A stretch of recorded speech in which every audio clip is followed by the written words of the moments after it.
नमस्कार, आप देख रहे हैं एबीपी न्यूज। आपके साथ हूं मैं रुबिका लियाकत। 2:30 बज चुके हैं। 2:30 बजे का वक्त होता है सास बहू साजिश का, लेकिन हम माफी चाहते हैं। आज चूंकि बड़ी खबर आ गई है, ये सबसे बड़ी त्रासदी की खबर है, इसीलिए आपको उत्तराखंड की हर खबर से सूचित करवाना हमारी जिम्मेदारी है। उत्तराखंड के सीएम त्रिवेंद्र सिंह रावत तपोवन पहुंच चुके हैं। तपोवन प्रोजेक्ट साइट पर पहुंच चुके हैं उत्तराखंड के मुख्यमंत्री। और इस वक्त देखिए एक्सक्लूसिव तस्वीरें एबीपी न्यूज पर आप देख रहे हैं। डैम साइट का निरीक्षण कर रहे हैं। यही वो ऋषिगंगा तपोवन हाइड्रो प्रोजेक्ट है जिसको सबसे ज्यादा नुकसान पहुंचा है। कहा यह जा रहा है कि 150 से ज्यादा लोग जो इस प्रोजेक्ट में काम करते थे वो लापता है। सीएम त्रिवेंद्र सिंह रावत जोशीमठ पहुंचे और इस हाइड्रो प्रोजेक्ट में इस वक्त निरीक्षण कर रहे हैं। हमें ये जानकारी मिली है। जो दर्शक अभी हमारे साथ जुड़े हैं, मैं उनको ये बता देना चाहती हूँ कि आज 12 बजे के आसपास ये खबर आई कि उत्तराखंड के चमोली में ग्लेशियर टूटा है। ग्लेशियर टूटने की वजह से प्रोजेक्ट को भारी नुकसान हुआ है। ऋषिगंगा तपोवन हाइड्रो प्रोजेक्ट जो था, और ये सब जो है वो चमोली नंदा देवी नेशनल पार्क के अंतर्गत जो कोर जोन आती है उसके इलाके में है। यहीं पर ये ग्लेशियर था, चमोली ग्लेशियर, जो टूटा, जिसकी वजह से रैनी गांव के आसपास जो है बना हुआ ये हाइड्रो प्रोजेक्ट का बांध टूट गया। और इस हादसे में काम करने वाले 150 मजदूरों के लापता होने की आशंका जताई जा रही है। जैसा मैं आपको बता रही हूँ, उत्तराखंड के मुख्यमंत्री त्रिवेंद्र सिंह रावत पहुंच चुके हैं चमोली जिले के तपोवन इलाके में। उन्होंने ये बताया कि ग्लेशियर फटने की वजह से बांध को बहुत ज़्यादा नुकसान पहुंचा है। अभी तक कितना नुकसान हुआ है जान का अभी कोई अनुमान नहीं लगाया जा सका है। कोई अधिकृत हमारे पास फिगर मौजूद नहीं है, लेकिन ये बहुत ज़रूरी है कि पानी की जो तीव्रता है, जो बहाव की तीव्रता है, वो कम हो गई है चमोली तक आते आते। ये तस्वीरें आप देख रहे हैं। उत्तराखंड के मुख्यमंत्री त्रिवेंद्र सिंह रावत इस वक्त आपको नजर आ रहे हैं, जो पहुंचे हैं ऋषिगंगा तपोवन हाइड्रो प्रोजेक्ट, और उसके बाद जो तबाही के निशान हैं उनका निरीक्षण करते हुए। ये आप देखिए, भारी नुकसान पहुंचा है। चारों तरफ सिर्फ मलबा ही मलबा दिखाई दे रहा है। ये एक्सक्लूसिव तस्वीरें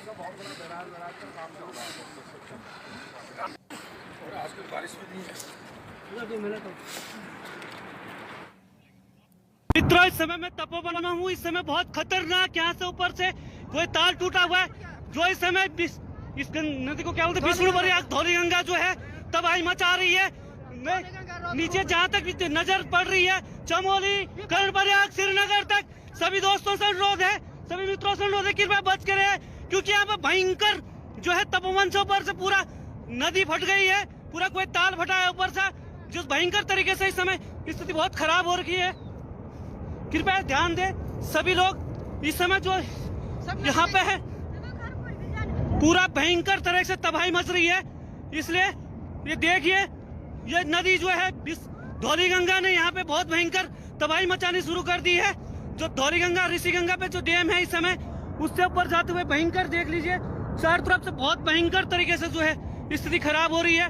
सभी मेरा जितने भी लोग फेसबुक लाइव देख रहे हैं मेरा, कृपया वो ध्यान दें। चमोली, कर्णप्रयाग, श्रीनगर, ऋषिकेश तक जहां तक भी है, जल्दी से जल्दी ध्यान दें, कृपया संभलने का प्रयास करें। श्रीनगर में अलर्ट हो जाए सभी लोग। चमोली, यहाँ से जितने भी नदी के किनारे लोग हैं वो कृपया, क्योंकि 2013 केदारनाथ आपदा से भी भयंकर इस समय धौलीगंगा पूरा चारों तरफ वो लगा हुआ है, भयंकर तरीके से इस समय जो है ऊपर से हो रहा है। ये एक फेसबुक लाइव था। वहाँ पर मौजूद किसी शख्स ने ये वीडियो अपने मोबाइल फ़ोन में रिकॉर्ड किया है, लेकिन जब ये हादसा हो रहा था, जब ये त्रासदी पेश आ रही थी, उसी वक्त की ये तस्वीरें हैं। त्रिवेंद्र सिंह रावत ने अब से कुछ देर पहले ट्वीट किया और ये कहा, देखिए अक्सर, एक बार आप सुन लीजिए क्या कहा त्रिवेंद्र सिंह रावत ने, और उसके बाद हम बताएंगे कि ट्वीट उन्होंने किस बाबत किया है। वहाँ पर जो बांध बन रहा था तो क्षति पहुंची है। यहाँ पर जो कर्मचारी थे वहाँ पर कुछ लेबर है, अभी उसके बारे में अधिकृत रूप से मानव क्षति के बारे में अधिकृत रूप से कह पाना कुछ कठिन है, लेकिन अभी जो पानी की तीव्रता है वो चमोली तक पहुँचते पहुँचते काफी कम हो गई है, और जो टेहरी बांध है उससे पानी रोकने को कहा गया है। श्रीनगर जो बांध है उस पर पानी खोल देने को कहा है, ताकि जो एवलांच का जो पानी आ रहा है उससे क्षति कम से कम। आपसे कुछ देर पहले गृह मंत्री अमित शाह ने भी सीएम त्रिवेंद्र सिंह रावत से बातचीत की, जो इस वक्त अभी जोशीमठ पहुंच गए हैं त्रिवेंद्र सिंह रावत। लेकिन क्या कुछ कहा अमित शाह ने, आप सुनिए। कुछ लोगों की हताहत होने की भी प्राथमिक सूचना हमें मिली है। एनडीआरएफ की 3 टीमें वहां पहुंच गई है, बाकी की टीमें दिल्ली से फ्लाई कर उत्तराखंड की ओर जाने के लिए तैयार हैं। कुछ ही समय में वो पहुंचेंगे। आईटीबीपी के जवान भी वहां पर पहुंच गए हैं। पूरे राज्य का तंत्र भी वहां पर एक्टिव हो गया। एसडीआरएफ की टीमें भी पहुंची हैं। मेरी मुख्यमंत्री जी से बात हुई, वो भी ऑन वे हैं, और वायुसेना को भी अलर्ट कर बचाव कार्य में लगाने के लिए हमने पूरी तैयारी कर ली है। मैं उत्तराखंड की सभी निवासियों को आश्वस्त करना चाहता हूं कि नरेंद्र मोदी सरकार इस संकट की घड़ी में उत्तराखंड के साथ खड़ी है और हर संभव मदद देकर इस संकट से जल्दी उत्तराखंड बाहर आए और आम जनजीवन पहले की तरह शुरू हो जाए। इस दिशा में हमारे प्रयास है। मेरे साथी एमओएस नित्यानंद जी गृह विभाग के डिजास्टर मैनेजमेंट के कंट्रोल रूम में स्वयं बैठकर इस सारी चीज़ों को देख रहे हैं, और मैं भी शाम को पहुंचकर परिस्थिति का जायजा लूंगा। प्रधानमंत्री जी ने भी फोन पर पूछा कर एनडीआरएफ और गृह विभाग की टीम का मार्गदर्शन किया है, और मुख्यमंत्री स्वयं मौके पर होने के कारण वहां की सारी परिस्थितियां तुरंत ही संज्ञान में आती है। एक और बड़ी खबर आ रही है। खबर ये है कि बीआरओ के 200 लोग राहत और बचाव कार्य में लग गए हैं।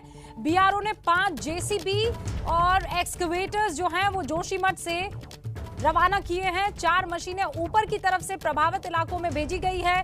तपोवन के पास जो पुल है वो पूरी तरह से क्षतिग्रस्त हो चुका है। हालांकि हाईवे को बंद कर दिया गया, लेकिन उसके बावजूद अब रेस्क्यू ऑपरेशन, मलबे को हटाने के कार्य में बहुत वक्त लग सकता है, और इसीलिए बीआरओ के 200 लोग राहत और बचाव कार्य में जुट गए हैं। फिर बता देना चाहती हूँ, बड़ी बड़ी मशीनें जो रोड ऑर्गेनाइजेशन की तरफ से लगती हैं, उन्हीं मशीनों को अभी राहत और बचाव के लिए लगाया जा रहा है।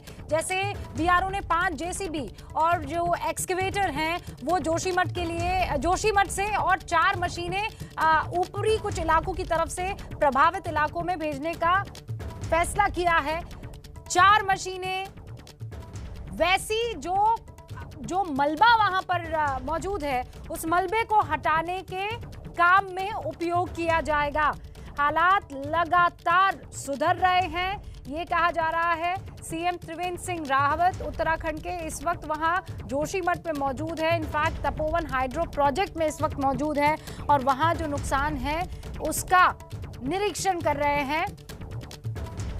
रणवीर मेरे सहयोगी मेरे साथ जुड़ चुके हैं, उनका रुख करते हैं। रणवीर, क्या डिटेल आपके पास ये बीआरओ को लेकर? देखिए, बीआरओ चूंकि एक ऐसी संस्था है जो जोशीमठ और पूरे मलारी वाले रोड पर वो काम करती है और सबसे ज़्यादा वर्कफोर्स उसके पास है।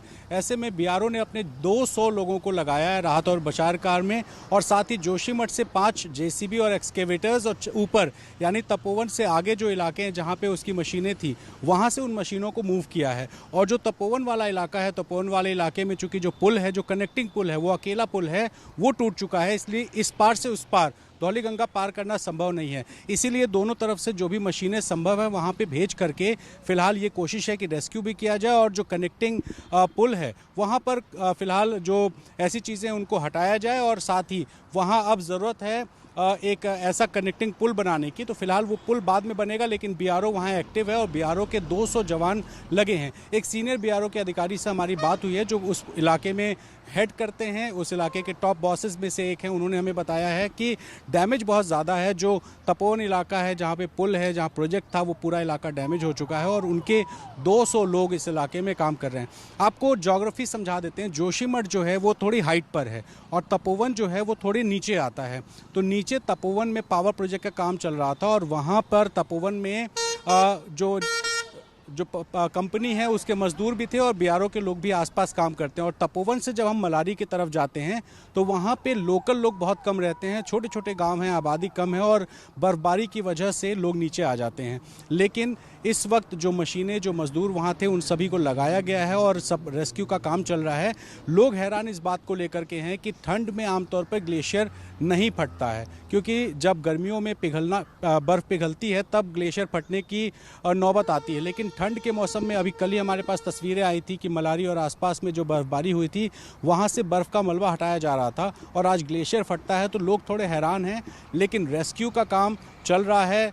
एरियर व्यू से उन इलाकों को आइडेंटिफाई करने की कोशिश हो रही है जहां पर लोग फंसे हो सकते हैं और साथ ही जो मजदूर हैं, जो उस सड़क पर, मलारी वाले रोड पर मजदूर हैं और बीआरओ के लोग हैं, उनसे संपर्क करके आसपास के गांव की जानकारी और साथ ही रेस्क्यू का जो काम है वो बीआरओ करने के लिए कोशिश कर रही है। टॉप बॉसेस उनके जो हैं वो संपर्क में हैं और पूरी कोशिश ये है कि जो गांव हैं, उस इलाके में रहने वाले लोग हैं, उन लोगों को हटाया जाए, गांव से आसपास से कहीं शिफ्ट किया जाए ऊपर की तरफ। तो अलर्ट पूरा प्रशासन है, अनाउंसमेंट्स हो रहे हैं कि लोग अपने गांव में अगर हैं और नदियों के पास वो गांव है तो वो गांव छोड़ कर के ऊपर के इलाके में शिफ्ट हो जाएं, क्योंकि अभी पानी का बहाव ज़रूर कम हुआ है लेकिन अगले कुछ घंटे बहुत क्रूशियल हैं और इसको देखते हुए प्रशासन पूरे इलाके में लोगों से संपर्क साधने की कोशिश कर रहा है, लोगों को थोड़ी ऊंचाई पर शिफ्ट करने की कोशिश कर रहा है और नीचे के जो इलाके हैं उन इलाकों में भी अलर्ट है। और अलर्ट सिर्फ उत्तराखंड में नहीं है, उत्तर प्रदेश में भी सभी जिलाधिकारी को। जी देखिए रणवीर, ये सबको पता है कि जैसा आप बता रहे हैं कि ठंड में इस तरीके से ग्लेशियर टूटना,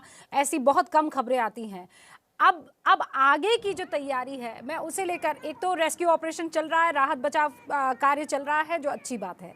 जो गांव खाली करवाए जा रहे हैं रणवीर, वो गांव जो खाली होंगे वो जाएंगे कहां, उनको लेकर किस तरीके की तैयारी है? किसी तरह के कोई कैंप की बात, किसी तरह के कोई ऐसे इलाके, कोई ऐसे अस्पताल जहां पर वो जा सकते हैं, अपनी रात बिता सकते हैं? क्योंकि खाली तो करवा दिया गया, लेकिन उस खाली करवा कर डेस्टिनेशन क्या होने वाला है? क्योंकि ये एक आध घर या गाँव की बात नहीं है, उस पूरे बेल्ट की बात है जहां से ये नदी गुजर रही है। देखिए रुबिका, अभी फिलहाल प्रशासन की यही कोशिश है कि लोगों को हटाया जाए और जो ऊपर के गांव हैं वहां के, चूंकि देखिए उस इलाके में जो लोग गए हैं, मैं कई बार गया हुआ हूं, मैं जानता हूं कि छोटे छोटे गांव होते हैं और पूरा का पूरा गांव, आबादी बहुत कम होती है और सब आपस में एक दूसरे को जानते हैं। और उस जो गांव नीचे होते हैं उनके आमतौर पे जो पुराने गांव होते हैं वो बहुत ऊपरी हिस्से में होते हैं। तो लोगों की कोशिश होगी कि वो अपने पुराने गांव जाएं या ऐसे किसी गांव में चले जाएं, हेल्प मांग ले लोगों से जो लोग ऊपर के गांव में रहते हैं, क्योंकि फिलहाल जान बचाना ज़्यादा ज़रूरी है। प्रशासन लोगों को टेंट मुहैया कराएगा या कहीं रहने की व्यवस्था करेगा, ये एक सेकेंडरी है, क्योंकि प्राइमरी बात ये है कि अगर मान लीजिए कि एक ग्लेशियर टूटा है और अगर ऊपर जो बर्फ़ अगर कहीं लगी हुई हो और वो अगर टूट जाए और फिर से एक बार आपदा आ जाए तो दिक्कत ज़्यादा बढ़ जाएगी, इसीलिए अलर्ट की पोजीशन है। ओके रणवीर, बहुत बहुत शुक्रिया। लगातार आपसे संपर्क में रहूंगी मैं, दर्शकों को हर एक अपडेट पहुंचाना है। फिलहाल आपको ये बता दूं कि कुछ देर पहले, लगभग 2 घंटे पहले, त्रिवेंद्र सिंह रावत ने एक ट्वीट किया है और ये ट्वीट मैं इसलिए बताते हुए ब्रेक ले रही हूँ क्योंकि आपके सिर्फ एक बटन, एक उंगली का खेल है कि आपने कुछ तस्वीरें ली, अपलोड की और उसके बाद आगे पहुँचा दी या रीट्वीट कर दी। रीट्वीट या सोशल मीडिया पर इन तस्वीरों को भेजने से पहले इस बात का ख्याल रखिएगा कि ये पुरानी तस्वीरें ना हो, क्योंकि इससे पैनिक क्रिएट होगा उन इलाके में रहने वाले लोगों पर। एक छोटे से ब्रेक के लिए हम रुक रहे हैं, लेकिन उत्तराखंड के चमोली में ये जो बड़ा हादसा हुआ है, ये जो सबसे बड़ी त्रासदी हुई है, इस पर लगातार एबीपी न्यूज़ नजर बनाए हुए हैं। लौटेंगे जल्दी, आप देखते रहिए। में बर्फ, ये सब इकट्ठा होकर सब कुछ नेस्त नाबूद करते हुए आगे बढ़ता हुआ आपको दिखाई दे रहा है। ये वो तस्वीर है जो अभी तक आपने शायद देखी नहीं होगी। चमोली में जो ये कुदरत की त्रासदी हुई है, डैम के गेट्स को तोड़ते हुए, उस पूरे प्रोजेक्ट को तबाह करते हुए मलबा पानी संग कैसे तीव्र बहाव के साथ आगे बढ़ रहा है और अभी इसी इलाके में उत्तराखंड के सीएम त्रिवेंद्र सिंह रावत निरीक्षण करने के लिए पहुंचे हैं। लेकिन वहां जो आसपास रिहायशी इलाकों में रहने वाले लोग थे, उन्होंने ये तस्वीरें कैद की हैं। अंदाज़ा लगाइए, जब वो अपनी आंखों से इन तस्वीरों को देख रहे होंगे तब उन पर क्या बीत रही होगी, क्या सोच रहे होंगे, क्योंकि ये वो कुदरत की तबाही है जो सब कुछ तबाह कर देती है, किसी के आगे कोई रहम नहीं करती है। ये जोशीमठ की तबाही वाली तस्वीरों को आप देखिए। अब इन्हीं इलाकों को आसपास के खाली करवाया जा रहा है, क्योंकि अनुमान ये है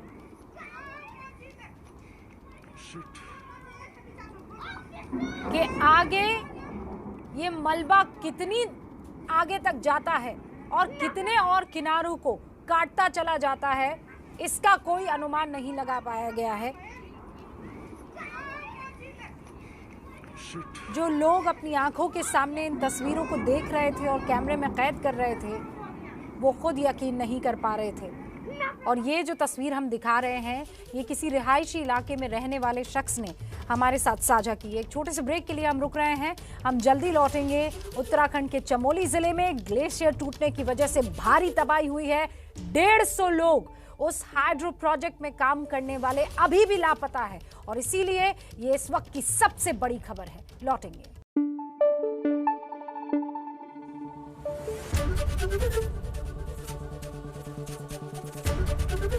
एबीपी न्यूज आपको रखे आगे।